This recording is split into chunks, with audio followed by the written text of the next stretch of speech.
Alors après avoir parcouru les différentes logiques de formation, il est intéressant de mettre le focus sur les objectifs de la formation sur le plan organisationnel et individuel. Autrement dit, à quoi sert finalement cette formation et quelle est l'utilité de sa mise en place. En effet, les objectifs de la formation sont définis en fonction de contraintes, des contraintes liées à l'environnement, au contexte organisationnel, au budget, au capital humain et ainsi de suite. Du coup, il faut définir clairement les objectifs escomptés de cette formation. Sinon, sans objectif clair, le programme de formation sera difficile à établir et les décisions seront prises sous l'effet de pression ou d'imitation de ce que font les autres entreprises, notamment les concurrents. Donc, une telle précipitation sans objectif clair à la fois pour l'entreprise et les employés peut causer des pertes colossales pour l'entreprise. Ainsi, pour l'entreprise, les objectifs de la formation se déclinent comme suit. Tout d'abord, réduire les écarts entre les exigences du poste et les compétences des employés pour augmenter leur productivité et gagner en compétitivité.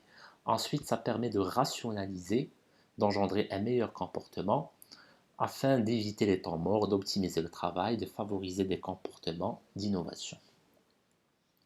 Quant à l'employé, les objectifs d'une formation peuvent être liés à l'intégration dans le milieu professionnel et dans l'environnement du travail, en particulier pour les nouvelles recrues, parce que même avec des compétences accumulées par l'expérience ou le diplôme, la formation permet aux nouvelles recrues de comprendre le fonctionnement interne de l'organisation et de s'aligner avec les besoins de son nouveau poste. Elle permet également l'épanouissement et l'employabilité, ce qui va permettre à la personne d'évoluer au sein de l'entreprise, de réussir son plan de carrière, notamment les différentes possibilités de promotion. Et finalement, la formation accroît chez l'employé l'estime de soi, mais également le sentiment d'appartenance, surtout pour des postes clés au sein de l'entreprise.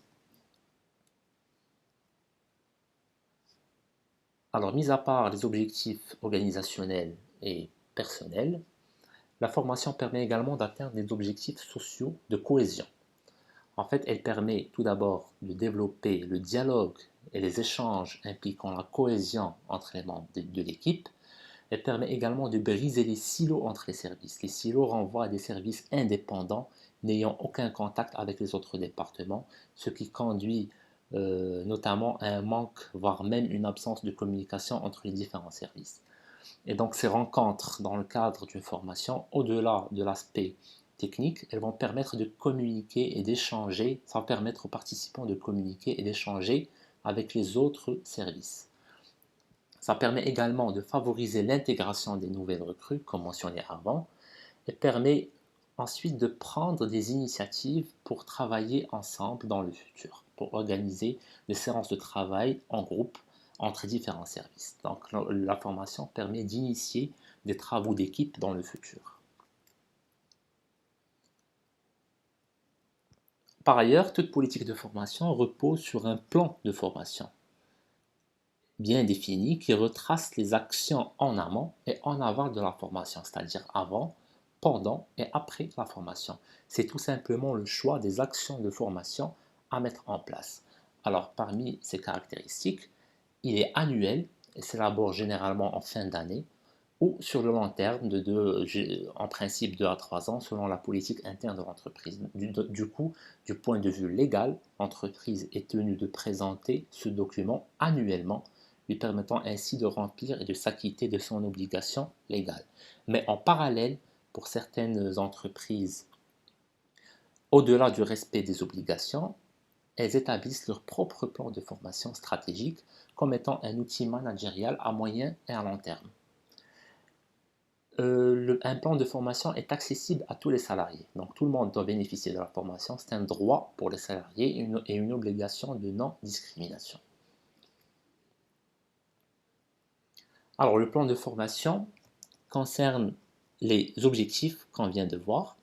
Elle concerne également les priorités. Il y a des formations qui sont prioritaires par rapport à d'autres. Le contenu, le mode ou les types de formation et même les canaux de formation. Est-ce que l'entreprise va opter pour des formations en présentiel, des formations à distance ou bien des formations hybrides?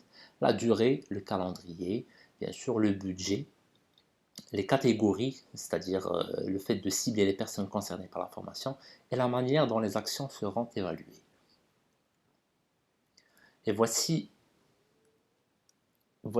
un exemple de plan de formation mis en place par une entreprise.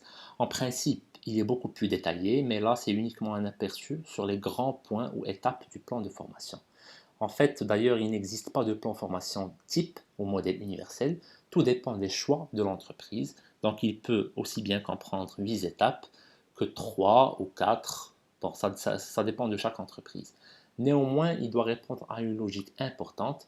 Toute action de formation est précédée d'un diagnostic. L'action de formation, c'est-à-dire l'icône en orange, elle doit être précédée par un diagnostic des besoins et suivie par une évolution par une évaluation. Pardon. Donc généralement, une formation connaît une phase en amont de diagnostic, de repérage des besoins, des compétences présentes et disponibles, mais également une phase en aval liée à l'évaluation du degré d'efficacité de cette action, c'est-à-dire l'adéquation entre la performance et les objectifs tracés par l'entreprise. Voilà, donc c'est la première partie du chapitre. Donc la semaine prochaine, nous allons traiter en détail le plan de formation avec ses différentes étapes. Donc merci pour votre attention et on se retrouve la semaine prochaine.